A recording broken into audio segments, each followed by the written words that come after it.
All right, what's going on, everybody? Give a few more seconds here. I just sent out the tweet. Let everybody file in.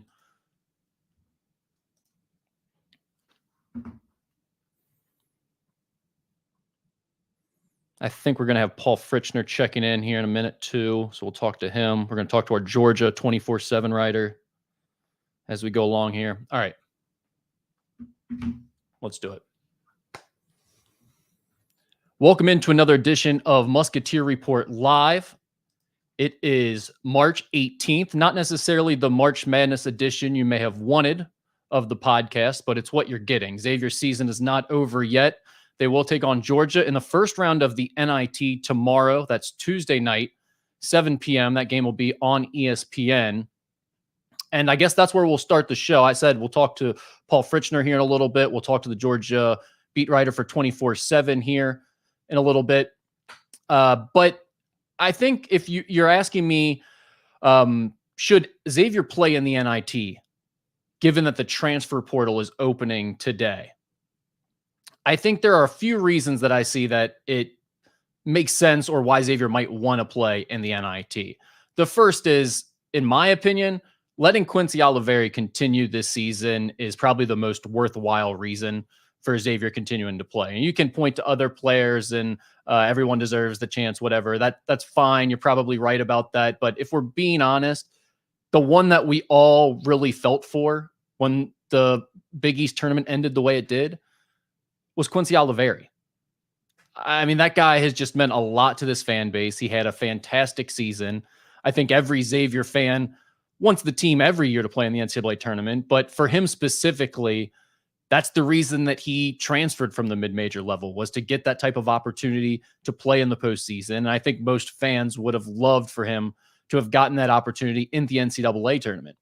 But the way that it worked out, pretty cool for him, because now he gets to go home, play in the state of Georgia, in Athens against Georgia. That's going to be a pretty cool moment. You saw his dad tweeting about it last night. We posted that on the message board. You saw him posting on Twitter that he was happy about it.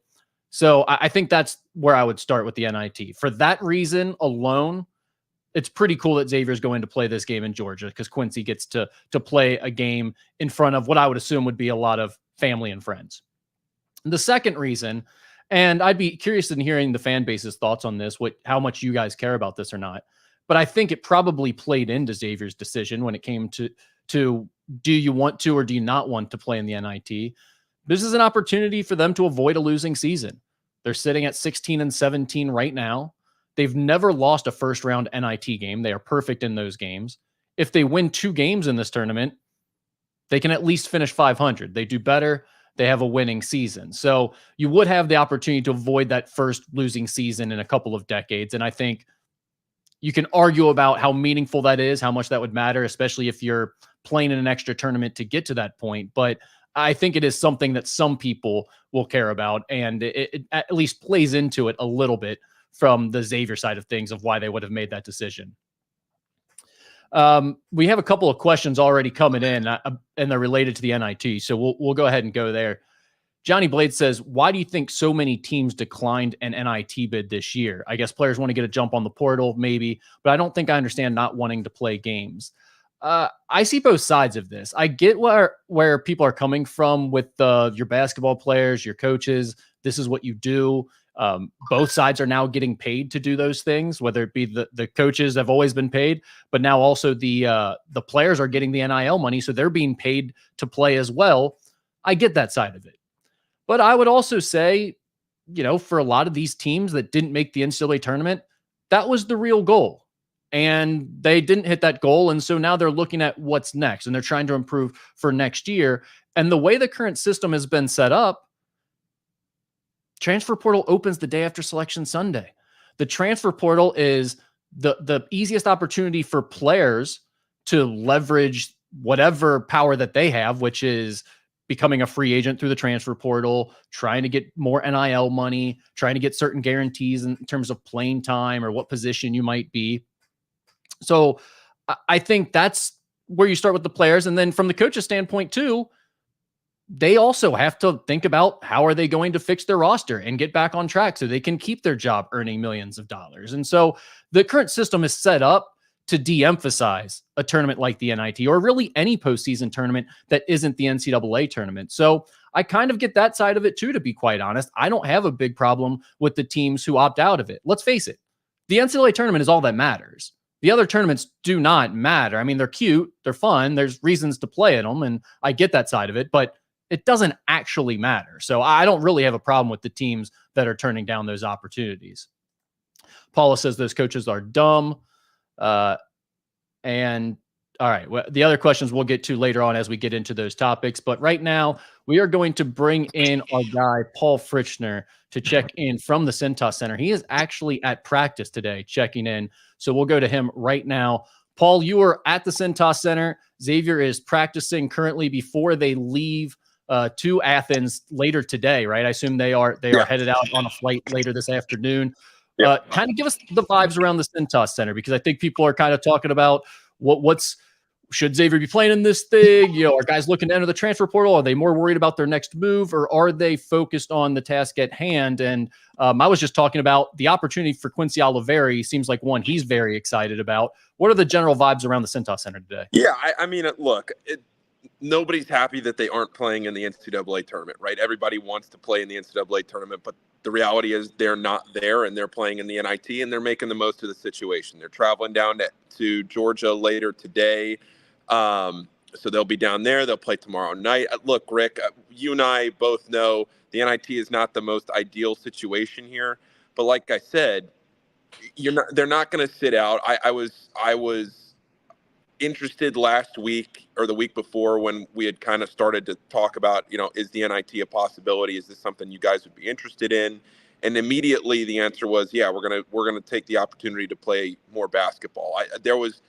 Over the last 10 days or so, there was no doubt in my mind that Xavier was going to accept the bid if they were given one. And then last night, with all the Big East teams that were left out, you're thinking, are they even going to get a bid in? And then several teams decline. I don't think if all of those teams had accepted, Xavier would have been in the field, but because they didn't decline, here we are, then Xavier gets to play some more basketball. So Xavier will go on the road. If Wake Forest wins, Xavier will go on the road again. I don't think Xavier can play another. I guess if they played App State, if App State beat Wake Forest, that game could be here, I think.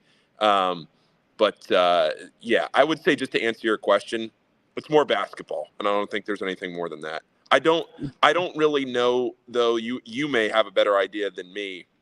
I don't anticipate players sitting out of the tournament. I don't see that happening. But I also, to answer the question that, last night on the Spaces, and everybody's getting asked a million times, the NIT is not hampering the transfer portal. And I'm sure you've talked about that already. I didn't hear your intro, so I don't want to repeat if you did. But just to reiterate from my perspective, this coaching staff is very organized. They are very on track. The NIT is not going to take away from anything that they're trying to accomplish in the portal. The one thing that I am a little interested in that I don't know the answer to is how the NIT will affect the portal with guys that, maybe, let's say, aren't sitting out, but go and transfer anyway at the end of the season, and they were assuming that they might, a surprise transfer. I don't know how that would play out, but either way. Meaning what? Someone who wasn't thinking about transfer, something may happen in the NIT that would lead them to transfer? No. I'm saying we're sitting here right now on Monday, and let's say the coaching staff is expecting this player to come back next year, and they're handling the next week in the portal as if they're coming back next year, and then they find out, oh, I actually want to go into the portal.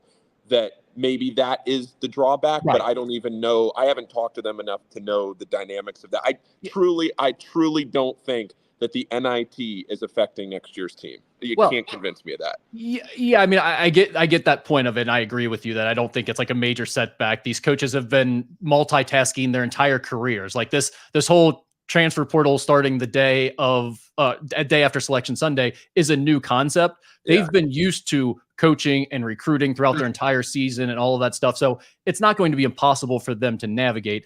At the same time, the point you just brought up is a worthwhile one. And it's why some teams are going to decline bids to the NIT. And I mentioned that, Paul, the NCAA has de-emphasized tournaments like this by opening the transfer portal the day after Selection Sunday. And so some teams are going to want to get their ducks in a row. They are going to want to know about the unknowns that are about to occur, which means players leaving that they may not know about, or other guys they may have an opportunity to get that because your roster may look a certain way when all these guys are still on it, but some of those guys may be leaving. They may not actually be here in 2 weeks. And so there may be another guy in the portal who looks at your team and says, well, they don't have spots available for me. They have too many guys at my position. So there are reasons to decline the bid that are worthwhile, in my opinion. And that's what I was talking about. I see both sides of it. It's like, I don't think it's going to hamper Xavier necessarily, but I also understand the coaches who are like, we're just going to move on. I mean, this team isn't the same team we're playing with next year anyways. And I think that used to be one of the big advantages of the NIT was,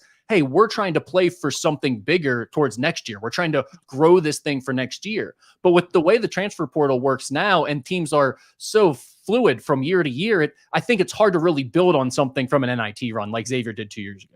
I fully agree on that. I think that run in 2022 was very different than what you see here in 2024, just in the sense of the potential roster turnover that we're going to have. I mean, this team is going to look so different in the 24-25 season as opposed to 22, where you knew that a lot of those guys were going to come back, or at least you thought that a lot of those guys were going to come back.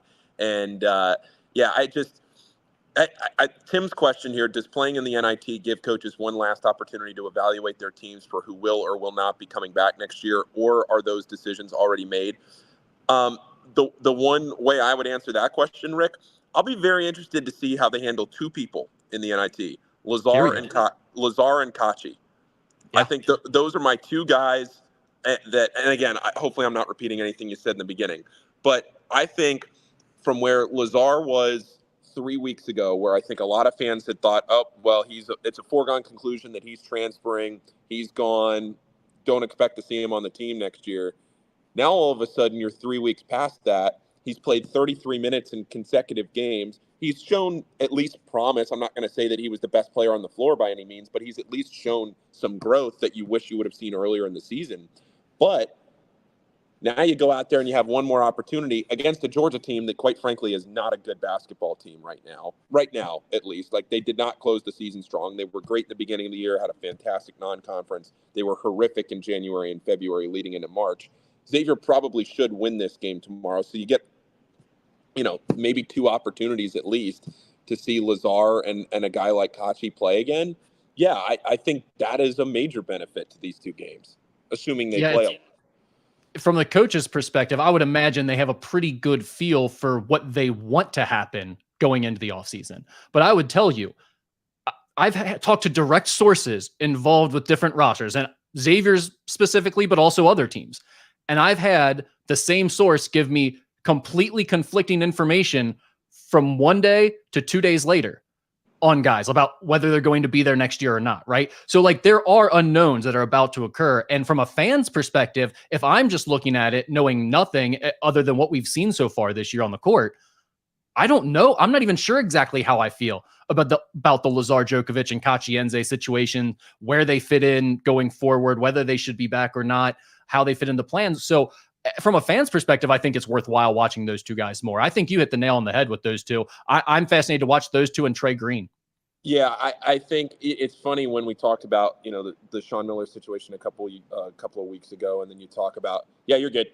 You talk about that a couple of weeks ago, and then you talk about, these guys in the transfer portal. It's just like, even though you're around the team and you're here all the day, all the time, every day and everything, you have no feel, you have no idea for where these guys are going to go or what they're going to do and what decisions are going to be made. It's just the reality of the situation. It changes every single day.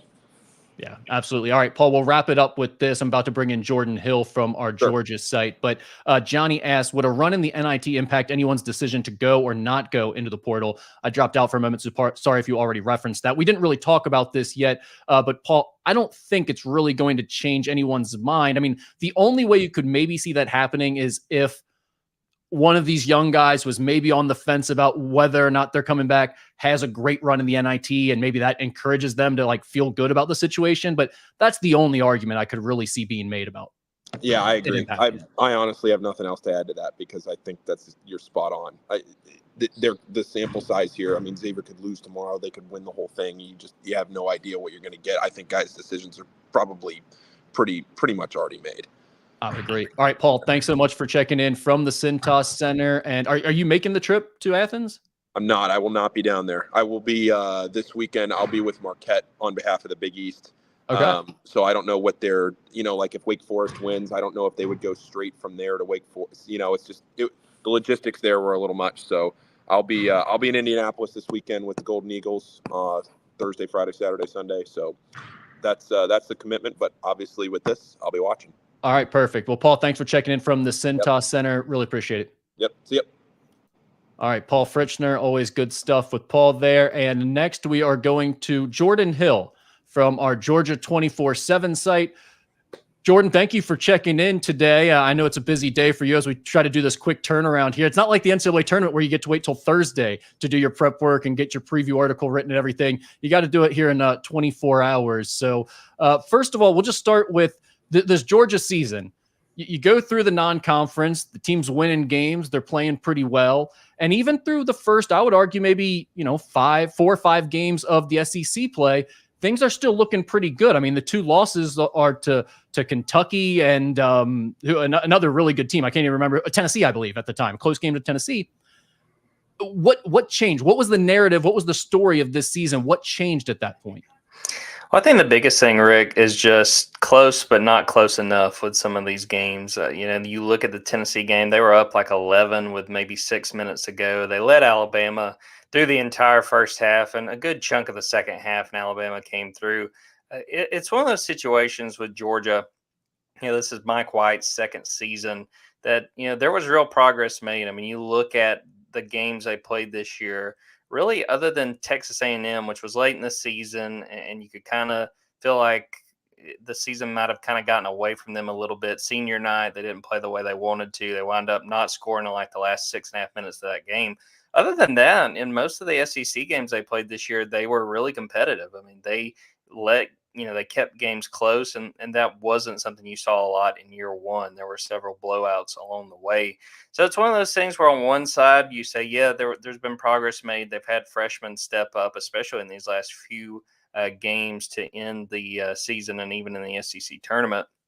But, it didn't really translate to any big wins other than, they won at South Carolina early in the year. And I felt like that was sort of before we all knew what exactly South Carolina was going to be. We went into this season, I think at SEC Media Day, South Carolina was picked to finish last in the conference. So you thought, well, it's a nice win in Columbia, but, didn't really think a ton of it at the time. But no, it's a situation where I'm really fascinated with how this team shows up in the NIT. I think they're an improved team. It didn't really show up in the overall record, and they didn't really get, other than that South Carolina win, many marquee victories. But I think they see opportunity playing in this NIT, and I think they want to make the most of it. So, we're talking about this. They lose 10 of 12 to end the regular season. And you said Mike White is just finishing up his second year here at Georgia. Last year, they go 16-16. What is the fan base's vibes towards Mike White at this point? Are they kind of the opinion that things are moving in the right direction? It just wasn't quite there this year. I see a lot of young guys to be excited about. I think it's a lot of wait and see, and it's mostly just because of the portal era. And, I've written about it going back to that Texas A&M loss where, Mike really questioned the fight, which is something we haven't seen a lot with this team. But you see the pieces there. I mean, you've got your backcourt with Silas Demery Jr. and Blue Kane, and then you got Dylan James, who has probably been the brightest spot on this team in the last probably month of the season.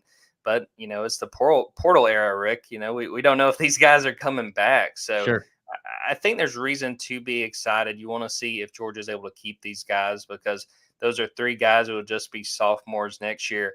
And they're adding a 5-star in Asa Newell, a guy that I think answers a lot of problems that this team had, especially at the 4. I think he's a guy that's going to step in and not only give you scoring, but plays really, really good defense, which they've just lacked for the better part of this season at that position. So I think that there's some sort of waiting and seeing. I think that they want to see how this staff handles this offseason. Again, the pieces are there, but we know in this era of basketball, it doesn't matter if you had promising young guys if they decide to go somewhere else. So I think the next few weeks and the months will give fans a better feel for which direction this program is trending. I think it's a very important offseason coming up for Mike White and his staff. Yeah, that's a really good point. Doesn't feel the same as it used to when you have a really promising freshman recruiting class come in.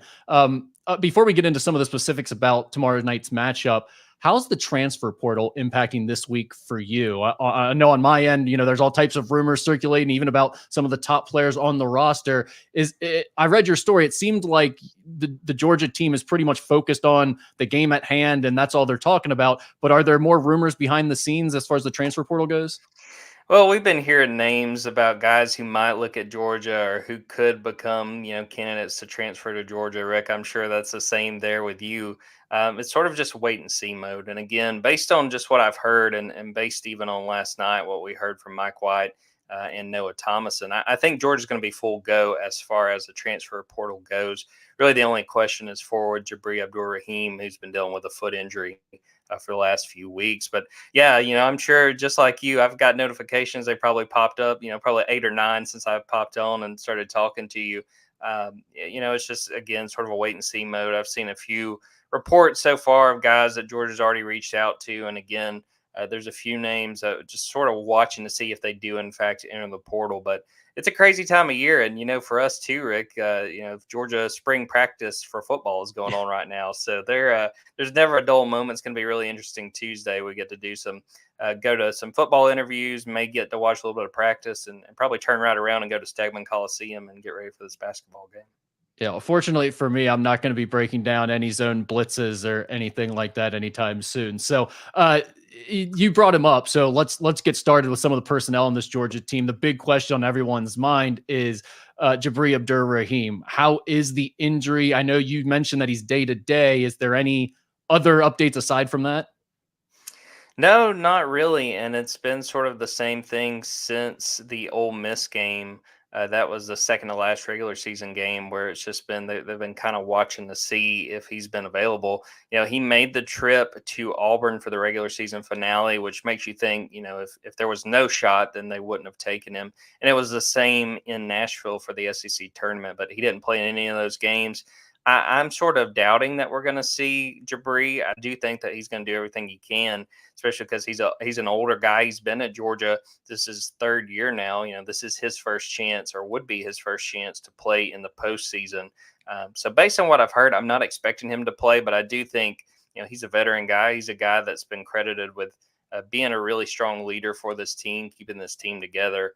I think he's going to do everything he can to play, but my expectation is we are not going to see Jabri on Tuesday night. Now, you mentioned going forward, Georgia is hoping to solve problems at the forward position. And that is something that Xavier has really struggled with this year, too. So, talk a little bit more about that. What type of issues have they been dealing with at that forward spot? It sounds like these two teams might be kind of meant for each other here in the postseason. Yeah, you sort of see some of these matchups in the NIT, and you kind of think, well, maybe this is part of the reason these teams are in the NIT after all. But they have seen progress, like I mentioned with Dylan James. He's a guy that's really emerged, a guy that really was not playing in conference play to start conference play this year, and then over the last month got bigger and bigger, got a bigger and bigger role, played more and more minutes, and that has definitely been a strong improvement to see him develop, because you kind of had a revolving door with RJ Melendez, with Jalen DeLoach, and it really hurt Georgia in the last game it played. So sort of having that lack of a big man that they could rely on, especially coming off the bench. Russell Chiwa's been their center. He's been a really good 5 for these guys coming over from South Florida. He gets in foul trouble. I think he had like 2 fouls in about 2.5 minutes against Florida. And he winds up in foul trouble. Then Jalen DeLoach, who's that power forward, he winds up in foul trouble. Then Frank Anselm-Ebe, another guy that they had come off the bench, he winds up in foul trouble. And it really was a way that Florida attacked them. They found that vulnerability and said, we're going to just keep working it down low. These guys, they can't be all over us. They're going to wind up fouling out of this game. And I do think that, honestly, Georgia played Florida really, really well. And that was the third time Georgia's played them this season. And I think if those guys didn't wind up in foul trouble, they would have had a shot and wound up being a 5-point loss. So, yeah, I mean, I think the biggest thing is it's just been such an unstable position. I think it has helped having a guy like Dylan James come up and play some big minutes, but he can't stay on the court the whole time. And I think they need some of these older guys who initially came to Georgia hoping they were going to have starting roles, hoping they could have bigger roles. Didn't wind up happening. They need these guys to step up, especially if they want to make a run in this tournament. Russell Chiwa, the 7-footer that you're talking about, transferred over from South Florida. When I watch him, he kind of sometimes has the look of a guy who does some really great things, like he'll make an agile finish and a nice touch, and you're like, wow, he has some real tools to build on here. But then you look and you realize like he's kind of at the end of his career already. So I don't think he's like a guy building on potential. A little bit inconsistent at times with the moves he'll make in the post, but the way they use him, they will make you guard him a little bit, right? I mean, like they'll throw the ball into him one-on-one in the post and let him go to work at times. And I think you've seen that a little bit more. And I think they sort of realized maybe that should have been a point of attack earlier in the season. But you saw that a little bit more when Jabri Abdul-Rahim went out of the lineup. And Jabri, if you look at this team and some of their stronger games, they're at their most dangerous when they're hitting from 3-point range. And that's Jabri's bread and butter. I mean, that's the best thing he does is when he's really settled in as a 3-point shooter, he can really get the entire team going. But yeah, Chi was a guy that you look at some of the stats and, there are games where he just straight up dominates. I think about the SEC opener against Missouri at Missouri, has a double-double, and I think he was the difference in Georgia winning and losing that game. And then there's some games like that Tennessee game we talked about earlier where they were very much in the mix, and he was just a non-factor. And I think he's a guy, when you're that big at 7 foot, you want to see that guy. If he's not scoring double-digit points, at least keeping possessions alive, open up opportunities for his teammates. I will give him this. He's been a really nice passer in these last few games. I mean, he's been logging several assists, which you don't see a ton for that 5 spot. But, yeah, when they get him going, he's a really dangerous guy. And he's somebody that, and I don't think this is uncommon for big men, if he misses a few shots early, you can kind of see him battling that. So pay attention to how he starts this game. If he's working really well down low, I think it'll give him confidence and will go a long way in what Georgia wants to do when it has the ball. Yeah, I started with those front court players because I know that's the focus of Xavier fans. That's the big concern. They've struggled to defend the post so much this year. That's always kind of like, well, what does the opponent's front court look like first and foremost? So we started there, and maybe I buried the lead a little bit because the guy that I want to ask you about, who I've watched throughout this year, the transfer from Niagara, Noah Thomason, and he is a guy that when I watch him, I don't understand why he doesn't average more than 12 points per game. So explain this to me, because he's athletic, he's tough, he's strong, he's aggressive when he comes off ball screens and drives to the rim. He finishes well. He's not he's not a great 3-point shooter, but he hits a lot of step back, tough 3-point shots. Like, how would you assess his game and what's kind of limited him? Why is he not averaging like 15 to 20 points per game? I think the biggest thing, and he's a guy, when he committed to Georgia, watching his film from Niagara, I said, I think he could be Georgia's leading scorer. And I'm not sure where he is exactly right now. Him and Jabri had kind of traded. He's the leader right now by 1/10 of a point. Yeah. Right. I knew it was close. But yeah, I mean, I think he's a guy that has sometimes just struggled with the inconsistency. I mean, I think the thing that I like the most about Noah's game, especially when it's hitting, he's got a nice jumper. And it feels like he can really, if he gets settled in, sort of like I was just saying with Chiwa, if he hits some of those early on, you can very noticeably see that confidence build in him. And there are some nights where just those early shots don't fall, and it feels like it's sort of a struggle. And when you look at this team on the whole, we talk about those close calls against teams like Tennessee and Alabama. It just felt like in some of those late minutes, everyone on the team was sort of looking around like, okay, who are we going to? We're going to count on this guy and he's going to score, 4 or 5 points in these last 4 minutes. We're going to win this game. I feel like Noah Thomason was the best positioned Georgia player to be able to do that, but he just hasn't been able to. And I think that that's a struggle.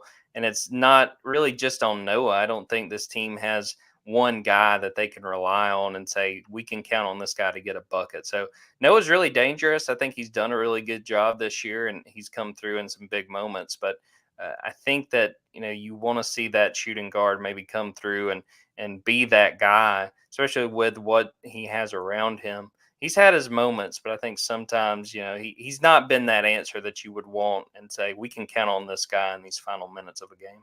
Now, I was just wondering if it was something like that, because it feels like every time I turn on a Georgia game, I see him, I'm like, hey, he seems like a tough guy to handle. He's coming off ball screens. He's so physical when he drives. He kind of he's almost like a little James Harden-esque, the way he'll kind of use a forearm shove to get a defender off of him and then finish over top of him from about 5 or 6 feet, or even getting all the way to the rim. 6'4", 210 pounds. I think back to like the Delaware game that Xavier lost in the non-conference. They had a guard by the name of Jalen Trent, who was like 6'4", 205 pounds. He wasn't as good of a shooter as Thomason, but he drove to the rim constantly, and Xavier really struggled to stop him. So from a Georgia perspective, fans are looking for a guy that might be able to go off against the Musketeers. That's the guy I really have my eye on, the guy I would be worried about from the Xavier perspective. And then I'll ask you about one more guard. Justin Hill seems like a guy that has had a few big games recently. I know his numbers aren't eye-popping, but scored 13 points and 17 points in the 2 SEC tournament games. Is he a guy that you feel like is catching fire at the right time, or are those just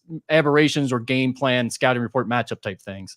No, I think he's sort of figured it out, and sort of going back to the point I was just making of like, who is this guy we can count on? Give Justin Hill credit. He's never really hesitated to say, look, I'll go downhill and try to get you some points. It's worked sometimes, and sometimes it's blown up and not going in Georgia's favor. But he's a really confident guy. I mean, earlier in non-conference play, Georgia got down 16 at Florida State, and they willed their way back, and Justin Hill hits the game winner in the final seconds. And even going to last season, they had a really close game in Athens on Valentine's Day against LSU. And Justin Hill hits the go-ahead, or I think the game winner in the final seconds. So he's a really confident guy. I think sometimes his problem is sort of understanding what's in front of him. He's usually the first guy off the bench, and he's the point guard behind Silas Demery. He's a guy that just sometimes just has careless turnovers, doesn't sometimes, misses that defender when he's trying to make a pass, and all of a sudden you're trying to get back in transition and get a stop. But he's a dangerous guy, and I can guarantee you if this game is close, I would feel pretty confident Mike White would have Justin Hill out there because, sometimes it's hit or miss, but he's a guy that's not going to be afraid to take a shot, and he's come through and helped Georgia in some big moments. I'm not sure if I mentioned it before I asked that question, but he's a 6 foot, 185 pound guard. So keep an eye on him as well. Potential scorer to keep an eye on in that backcourt. All right, Jordan, great stuff. Is there anything I missed? Is there any storylines or any players that I should have asked you about that I'm not here? I don't think so. I mean, I think the biggest thing, again, from the Georgia perspective is seeing if Jabri's able to go. Again, I don't expect him to, and how that sort of changes Georgia's game plan. I mean, I think that they've found some success, even in that SEC tournament, of really relying on its three-point shooting. And we'll see if they do that. I mean, it would probably be Noah Thomason and Blue Kane, who's another freshman, probably leading the way from three-point range. But no, I'm just excited to see this game get underway. This is the first time Georgia's played in the postseason at all since 2017. So I do think that this means something for the fans and for the program, and they're going to see if they can make something out of it. Awesome. Well, that's Jordan Hill from our Georgia 24/7 site, Dogs 24/7. Love the background there, by the way. It looks excellent on camera. Thank you for your help today. I really appreciate you checking in. All right. Thanks, Rick. All right. So that was Jordan Hill. Hopefully that was enlightening about this Georgia team. I don't know if you guys care about matchup preview interviews like that or not, but I figured he does a really good job covering the team, so it was worth bringing him in. All right. Let's take a second to reset here and check text messages because it is transfer portal season and I feel the phone vibrating. You guys can go ahead and load up some questions too if you want about the transfer portal. We'll start talking portal here in a second.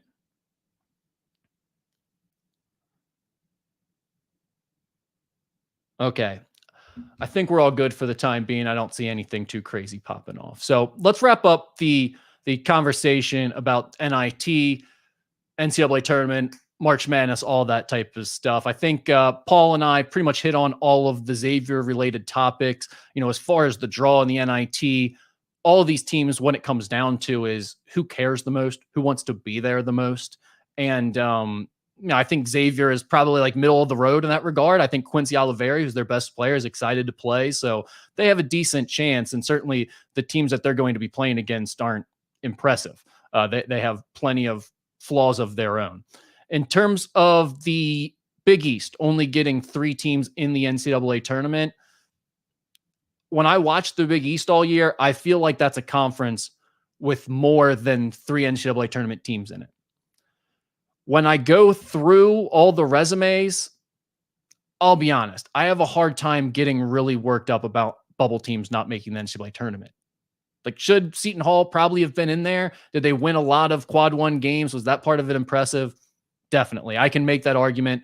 I'm definitely pissed off about Virginia being in the field. I don't understand how they're in at all, but that's the only real team I'm going to get worked up about. Any other argument to me is just kind of splitting hairs, and it's the same type of thing we do every year. I get the wringing of hands over Big East only getting 3 teams in and what that means going forward for the future.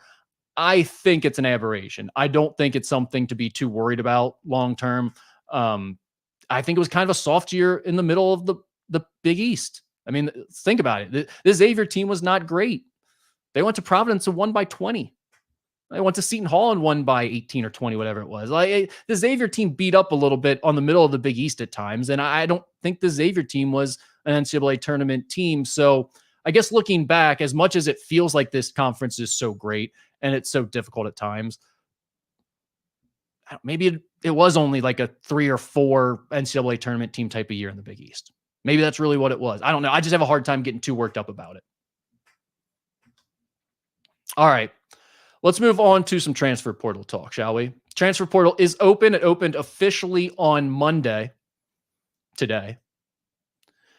I guess the questions you guys probably have is what to expect in terms of players leaving Xavier. Oh, God, here we go. Hold on. We didn't win at Seton Hall. We won at home. This is wrong. Okay. And what? Now what?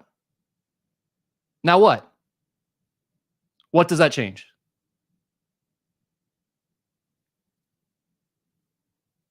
Exactly. Like, why do you guys do this? Why do you guys are so excited about telling people they're wrong all the time? Just relax. Just enjoy the show. Just watch, You'll learn something, I promise. All right. Transfer portal is open. Who is going to leave from Xavier? I know that's what everybody is worried about. I would put the over-under. We talked about this at musketeerreport.com on the message board. Definitely check that out. Lots of transfer portal talk going on right now. I would put the over-under 5. That's what I have it at right now. It feels like that number keeps creeping up higher. Started at 4.5. I've got it at 5, meaning somewhere between 4 and 6 right now is probably the right answer. If you want to tell me it's a little higher than that, I probably don't have a big argument against that. I think it's a very fluid situation in terms of Xavier's roster. I'm expecting a handful of guys to leave at least. I think there's a couple names that are pretty obvious that you guys can guess on your own. I do think there are going to be surprises, though.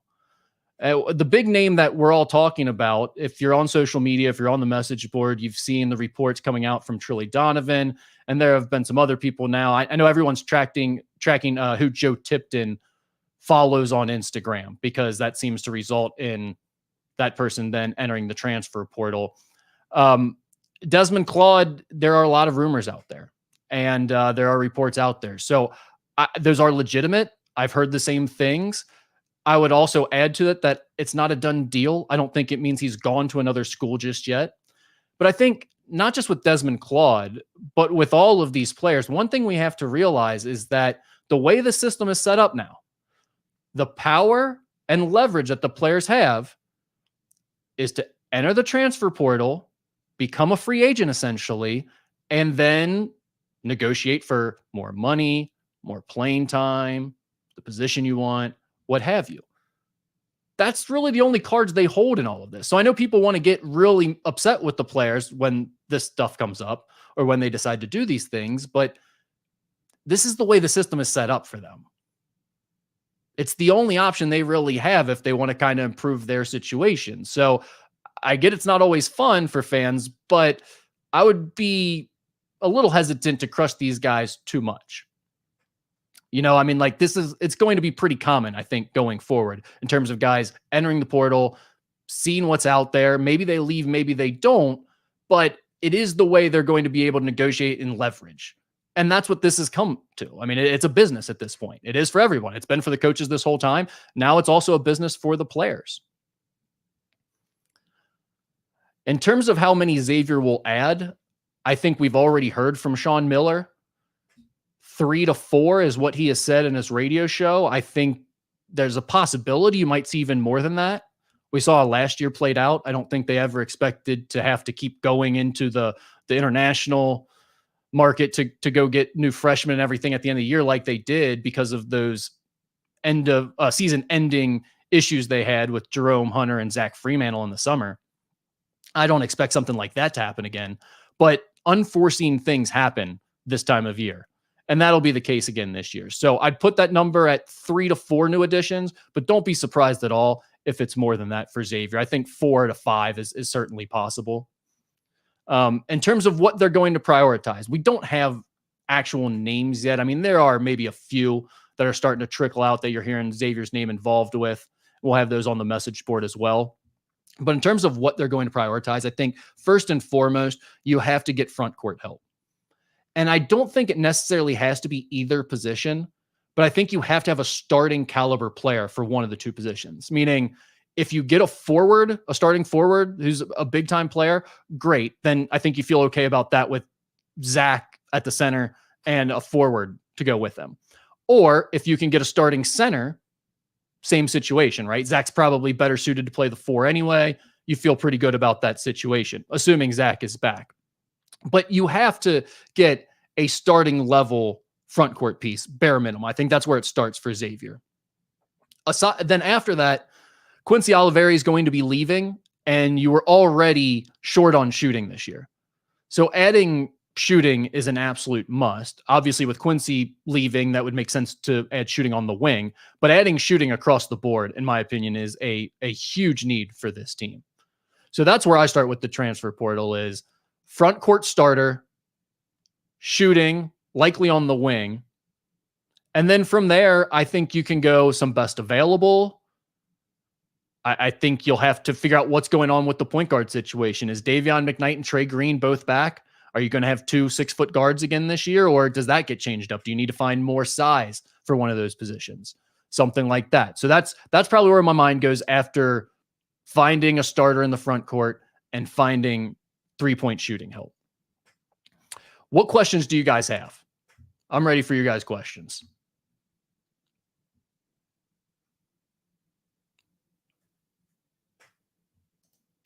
What is a top 10 player in the portal worth? Curious how far $3 million can go. It's a good question. I would tell you that I think most of the top players in last year's portal made somewhere between 200 and 400,000. Now, are there players who made more than that? Are there the Hunter Dickinson stories out there? Absolutely. So when you say top 10 player, I don't know exactly where that, like, as Richard Skinner would say, the line of demarcation is for where the crazy deals get cut off at. And some of those are just like situation dependent, right? You might be going to a school that happens to have a crazy NIL situation and maybe you get more than someone else does and you're the same type of player. But I would say there's probably only a handful of those types of guys. So the back end of that top 10, that's where I think we're probably getting into that under $400,000. Maybe this year we'll see a bump, but last year that's kind of where it was. 200 to 400,000 ish is what I heard for most of the top type of players.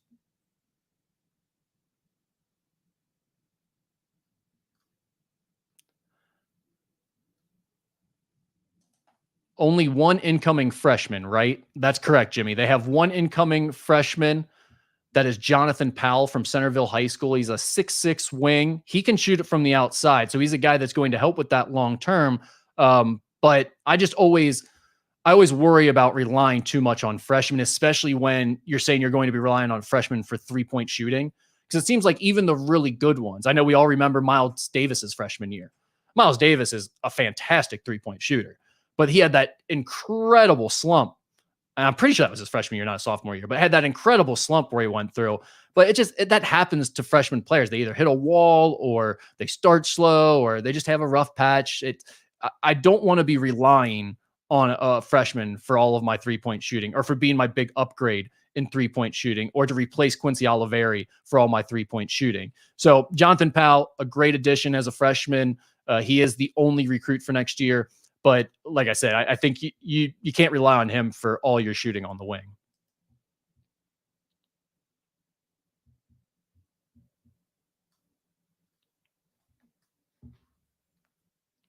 Looking through some of these questions. If you've got any other transfer portal questions you feel like is a good one, feel free to submit that. This is actually an interesting one. Mark says, how often last year did a high-profile player like Dez put his name in the portal and then decide to return to a school? I see this as an effective way to see what NIL dollars are available and see. I don't think this happened a lot last year, to be quite honest. But I don't think that means it's not going to happen going forward. I think we're just kind of scratching the surface of this new NIL market and how everyone is going to use it. And I think what players are realizing, especially as they're getting more help from advisors and agents, and all of those relationships are becoming legal and you're allowed to develop those types of situations. I think what we're going to see is more players being savvy about this. And even if they're staying at the school they're at, they're going to pull out and they're going to hold you hostage a little bit. And they're going to be like, well, I might be back, but a little bit more money could sweeten the deal. Or, like, you know, like a guy like Dez, what are you going to guarantee him more playing time? He's already playing as much as you can possibly play him. So I can't imagine there's a lot in terms of the list of demands. But even if there are no more demands, like you said, you're still going to step out there and see what else is out there for me. Maybe you're paying me. And again, this is not specific to Dez, but let's just make this for anybody. You're getting paid $100,000 just to make it a nice round number. Well, you had a really good year, averaged more points than you did the season before when you made $100,000. The team you're going back to says, yeah, you're getting $100,000 again. Why wouldn't you put your name in the portal and say, how much is out there for me elsewhere? Oh, wait, this team wants to offer me $250,000. Do you guys have a different opinion now, or should I go take the $250,000? Right? Like, I mean, this is pretty basic negotiation stuff. I don't think it's anything crazy. I don't think it makes anyone a bad person. I don't think it means they're not committed to what they're doing here. It's just the reality of the situation now. And so I think that is going to continue to happen more and more. But to your question, Mark, I think that does mean we will see more players enter the portal and then return to the team that they were already on.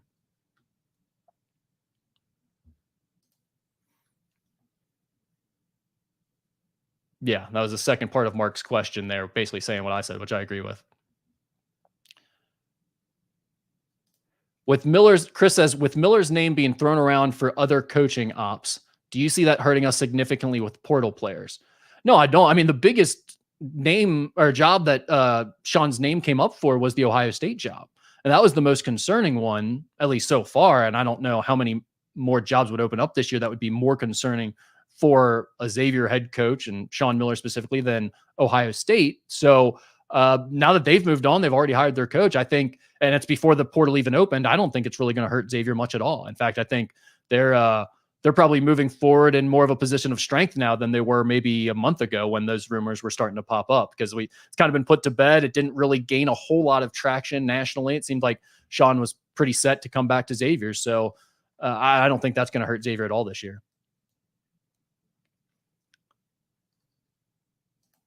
If a player enters the portal, do you know if Sean closes the door behind him, meaning once you declare you're gone, or what? I don't even know like what you guys are talking about when you say that stuff. I get that's like a hardo thing to say, like, yeah, we're not going to allow him back, but why? Why would you do that? That doesn't make any sense. You're not going to let, if Desmond Claude were to enter the transfer portal, you wouldn't want him back anymore? Why? You're going to get better than Desmond Claude out there? I doubt it. No, I don't get that at all. No, I don't think they'll do that. Could you see Sean swapping out Trey for Nolan Tri-Ray, even though he'd be a freshman? I don't understand what the swap would be. Why wouldn't you just add Nolan Tri-Ray like they're already trying to do? They're already recruiting Nolan Tri-Ray, who would be a freshman for 2025 or maybe 2024.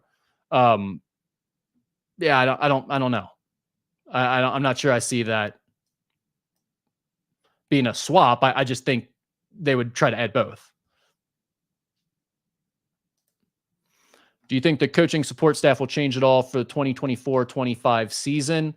It's possible. I think Adam Cohen's name is coming up for some open jobs, and it's about that time in his career. He is associate head coach type of guy that's going to come up in a lot of those mid-major, low-major type openings for head coaching positions. So I think Adam Cohen, there's a possibility that someone may hire him away as a head coach. As far as Dante and David right now, I don't think that they'll be looking to leave, but you never know. I mean, you never know. It just seems like Dante being in such a good spot at Xavier, his alma mater, place he loves.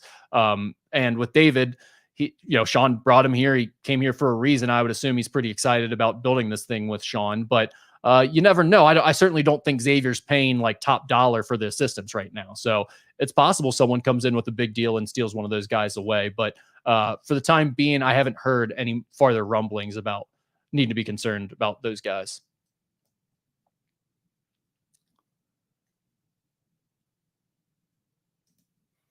I think this is ruining the game. How about players get better over the summer rather than moving to another team just for money? Thoughts? I mean, okay. I don't know what you want me to do with this, guys. Yeah, I guess it stinks in some regard that they get paid now. I don't know like what you want me to say about that. There are some uncomfortable parts of this, but they have value. And I mean, we do live in America. So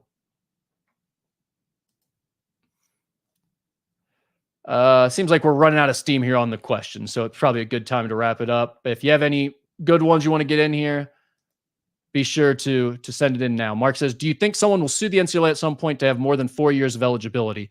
Not everyone wants to go overseas for the money, so why not stay in college? Yeah, that's an interesting point. Like you're saying, they exhaust their eligibility, they play if they're 4, they go through their 5 years if they did a redshirt or something, and then they figure out a reason why they should be in college for 1 more year. It's possible. I could definitely see that happening with what we've seen recently. And yeah, I definitely think there are guys that are going to want to continue to play that. That's the one thing that's going to be good for the college game is you're going to see good players stick around longer than ever. I mean, why would you want to, if you're a tweener guy who's not a pro, but you're a great college player, and Xavier's had a lot of those guys. It felt like for about a 10-year period there, we were in a mode of, if you're decent, even if you're not an NBA guy, you're looking to leave and go professional as soon as possible, even after your sophomore year, maybe, because, well, you want to start the earning potential right away. You want to get that your clock's already ticking. You want to get those checks coming in. So you'll go overseas and try to make your 75,000 or 150,000, whatever level player you are. Now you can just stay in college and get that money, and it's hassle free. You don't have to fight with some weird club owner who doesn't speak your language and may not actually pay your check on time or at all. And I mean, like it's just a lot easier of a situation to stay in college and earn that money through NIL. So I absolutely think you're going to see guys stay in college longer, better players stay in college longer. And at some point, Mark, you're probably right. There will probably be someone who tries to find a loophole and tries to find a reason to stay in college for an extra year, even through legal matters.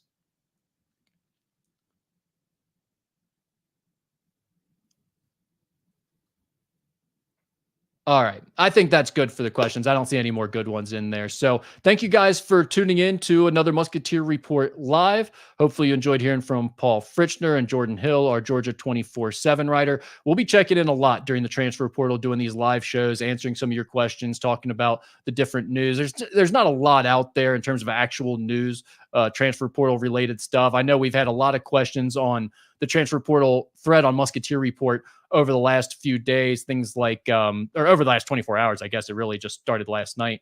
So things like the NIL money that Xavier's had the last year or so, how much they expect to have going forward this year, how many guys we expect to see leave, all those types of things we've been talking about there inside that thread. So go ahead. If you have more questions, you want to get a little bit more insight, we can talk a little bit more freely behind a paid message board than we can on these free podcasts like this. So please check out musketeerreport.com. It is 50% off right now. So if you sign up, it's less than $5 to get your subscription going, and you'll enjoy all that transfer portal information.